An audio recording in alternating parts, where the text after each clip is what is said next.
오늘 본문에 보면 수건이 여러 번 언급되고 있죠. 말씀의 핵심은 우리가 수건을 벗어야 된다. 그런데 그 수건이 어떻게 벗겨질 수 있느냐?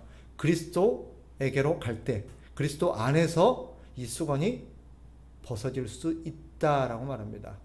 그러면 이 수건이 도대체 어디서 나온 말이고 이 수건이 의미하는 게 뭐냐?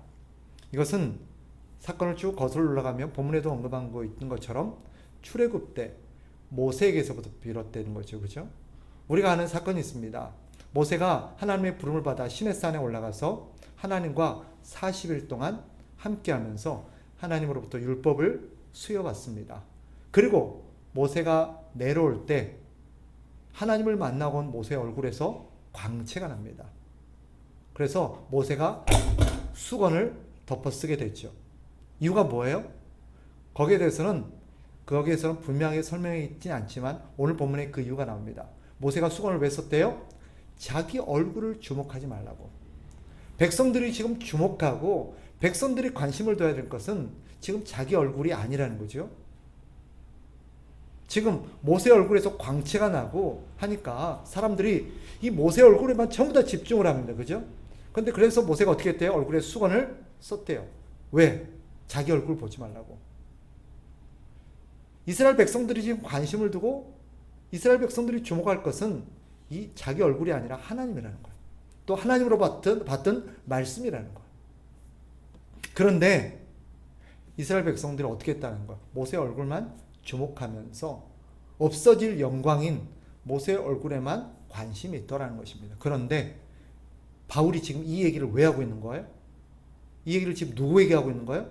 고린도 교회 성도들에게 하고 있어요. 그럼 고린도 교회 성도들에게 이 얘기를 왜 할까요? 그죠?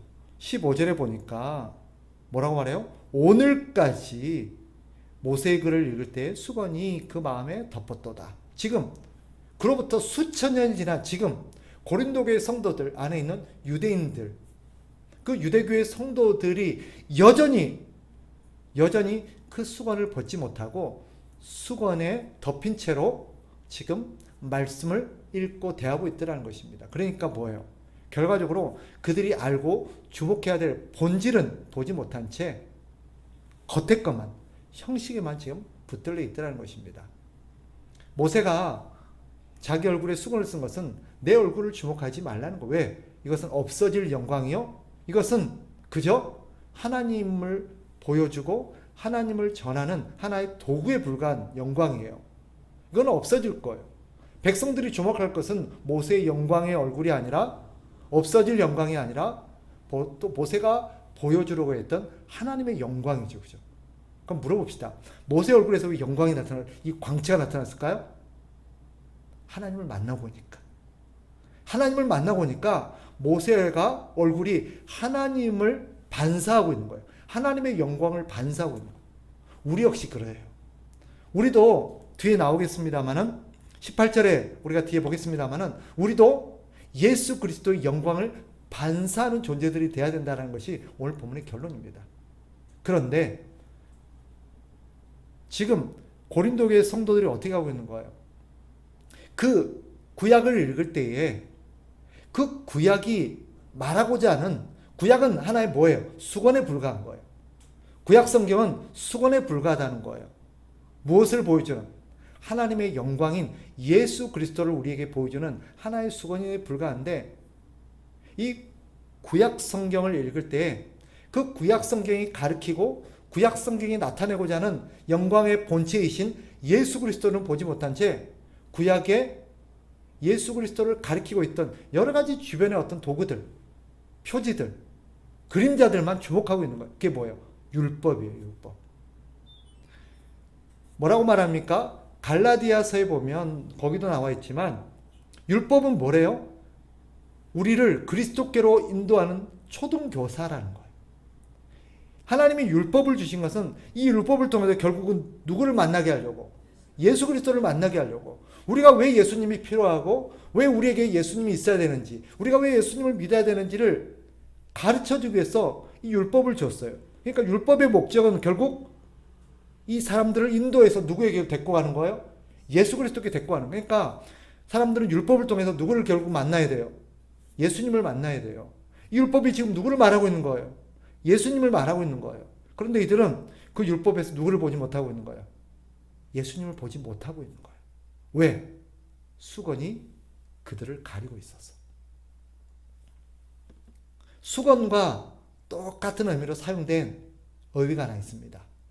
성경에 보면 수건처럼 이스라엘 백성들을 딱 덮어서 진실, 진리를 보지 못하게 했었던 똑같은 수건과 같은 역할을 했던 게 있는데 그게 뭐냐?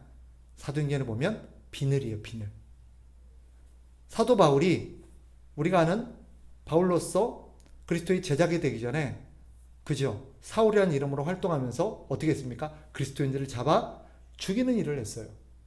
왜 그랬을까요? 율법에 정통하고 성경을 그렇게 알고 있었던 사람이 눈에 뭐가 쓰여져 있었던 거예요?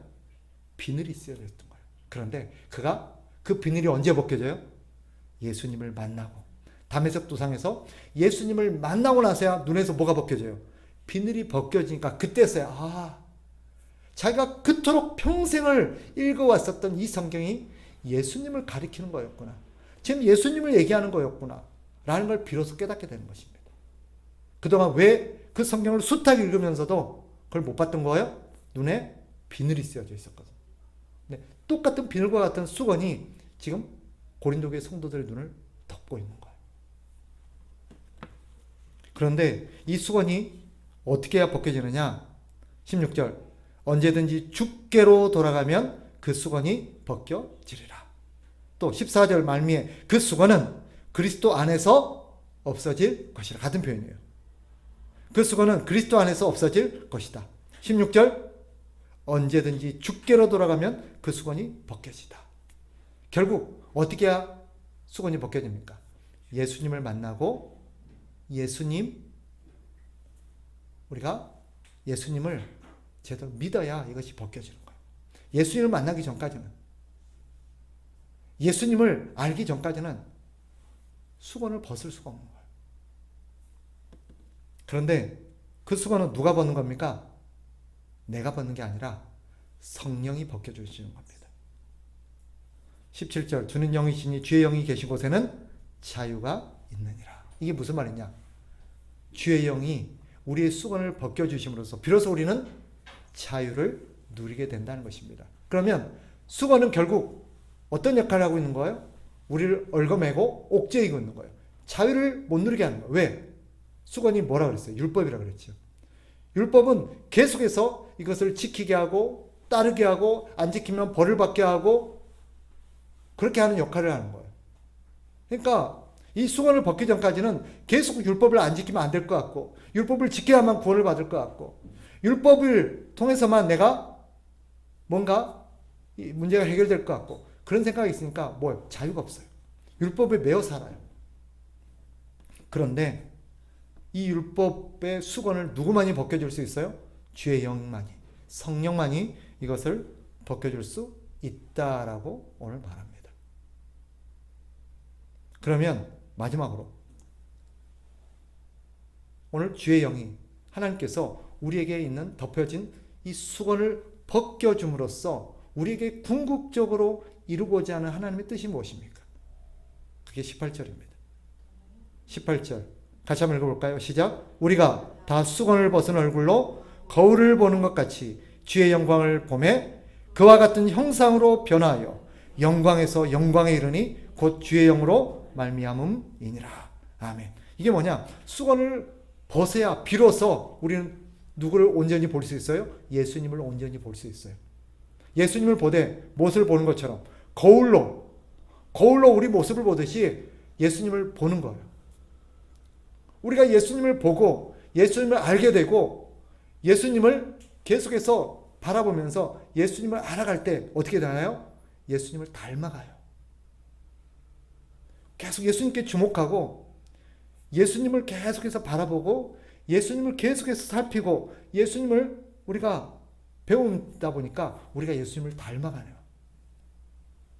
예수님을 계속 보고 있고 예수님을 계속 집중하고 예수님을 삶을 우리가 배우면 예수님을 닮게 된다는 거예요. 그럼으로써 자연스럽게 우리에게서 뭐가 나요? 영광이 나타나는 거예요. 어떤 영광? 예수님의 영광이 우리를 통해서 반사가 되는 거예요. 그래서 모세가 하나님을 만나고 왔을 때 그 얼굴에서 광채가 났듯이 모세가 스스로 얼굴에서 광채를 내게 한 게 아니죠. 하나님을 보고 오고 하나님을 만난 결과로 뭐예요? 거기서 영광이 나타난 거예요. 마찬가지예요. 예수님을 만나고 예수님 안에 거하게 되고 예수님을 배우게 되니까 우리가 예수님을 닮게 됨으로써 우리 안에서 예수님의 영광이 나타나요. 예수님을 닮은 광채가. 그럼 영광이 뭘까요? 여기서 말하는 영광이 뭐예요? 예수님을 닮은 성품과 예수 그리스도의 향기를 말하는 것입니다. 우리가 예수님을 계속해서 바라보고 예수님을 보고 배울 때 우리에게서는 예수님을 닮은 모습이 나타나면서 예수님의 영광의 광채가 우리에게서 나타나기 시작합니다. 그럼으로써 보세요.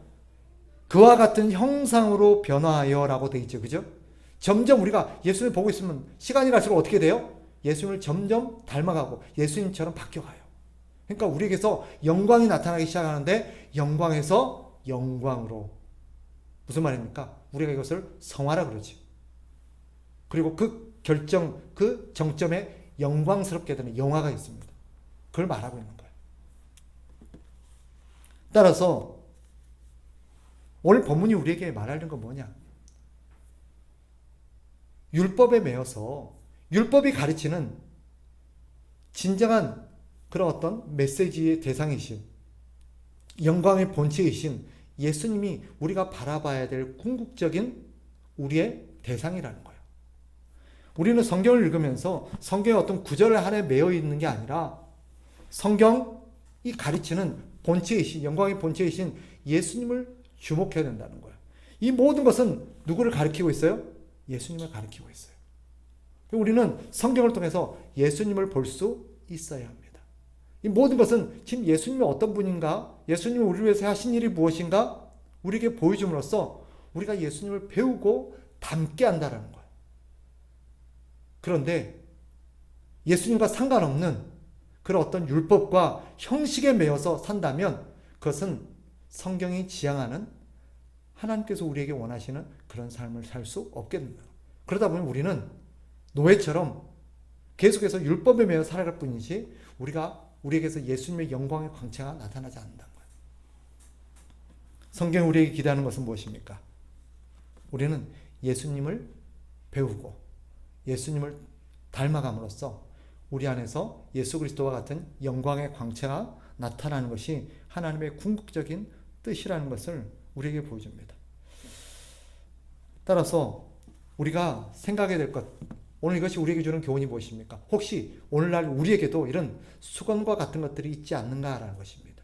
당시 고린도교의 성도들이 얼굴에 수건이 쌓여져서 본질을 보지 못하고 형식과 율법에 매여서 노예처럼 자유 없이 신앙생활했던 것처럼 혹시 우리도 그러고 있지 않냐는 거예요. 그게 무엇입니까? 오늘날 우리에게 있는 수건은 뭘까요? 오늘 우리에게 있는 수건, 그건 뭐예요? 바로 예수님이 아니라 예수님의 어떤 인격이나 예수님의 성품이나 예수님이 우리에게 나타내시려고 했었던 그런 본체가 아니라 뭐예요? 우리가 갖고 있는 어떤 고정관념, 우리의 편견, 또 우리의 어떤 생각들, 우리의 가치관들, 이런 것들에 매여서 궁극적으로 예수님을 닮아가고 예수님을 이 땅에 보여주는 그런 일을 실패하고 있지 않는지 보라는 거예요. 우리 가운데서 신앙생활 하는데 어떤 형식과 자기 고정관념에 꽉 매여서 신앙생활 하는 사람이 있어요. 자기 경험에 꽉 매여서 신앙생활 하는 사람이 있어요. 자기 편견에 사로잡혀서 신앙생활 하는 사람이 있어요.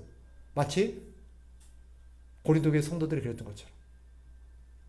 사실 이 모든 것들은 바로 예수님을 우리에게 보여주는, 예수님을 닮게 하는 이런 우리에게 예수님을 가르쳐주는 것이었는데, 우리가 만드는 어떤 신앙의 틀 안에서, 우리가 만드는 어떤 고정관념의 틀 안에서 우리가 신앙생활하고 있지 않는지, 예수님을 닮는 게 아니라 우리의 어떤 열심과 우리의 어떤 방식과 우리의 어떤 고집에서 우리가 어떤 잘못된 성취감을 느끼고 있지는 않는지 오늘 성경이 우리에게 되돌아보는 거예요. 벗어야 됩니다. 비로소 그때 우리는 자유를 누릴 수 있습니다. 이때 자유는 뭐예요? 율법은 마지못해서 하는 거였죠. 그죠? 근데 자유는 무엇입니까? 마지못해서 하는 게 아니라 자원해서 하는 거예요. 기쁘고 감사하고 하나님을 사랑하고 예수님을 닮고 싶고 이런 마음에서 자발적으로 자원해서 하는 그런 신앙의 어떤 섬김과 행동들, 이게 바로 자유입니다. 우리는 누가 시켜서 하는 게 아니라 자유롭게 하는 존재들이라는 거예요. 이게 어떻게 가능하냐? 바로 성령께서 우리 눈에 수건을 벗겨주실 때 가능하다라는 것을 오늘 성경이 말하고 있습니다. 따라서 혹시나 우리 역시 고린도교회 성도들처럼 수건을 쓰고 신앙생활하고 있지 않은지 우리가 살펴보면서 내가 자유가 없구나. 뭔가 얽혀매 있구나. 그리고 어떤 형식과 제도와 어떤 습관과 전통에 매여서 우리가 신앙생활하고 있다면 그것은 수건에 매여서 신앙생활하고 있는 것입니다. 우리 주님은 우리에게 자유를 주기 위해서 성령을 보내셨고 성령은 우리가 기쁨과 감사함과 자유롭게 우리 주님을 섬기도록 하시는 것이 우리 주님의 뜻이며 그렇게 함으로써 우리는 주님을 닮아가는 것이 우리의 목표라는 것을 다시 한번 깨닫는 저와 여러분 되시기를 주님의 이름으로 축복합니다.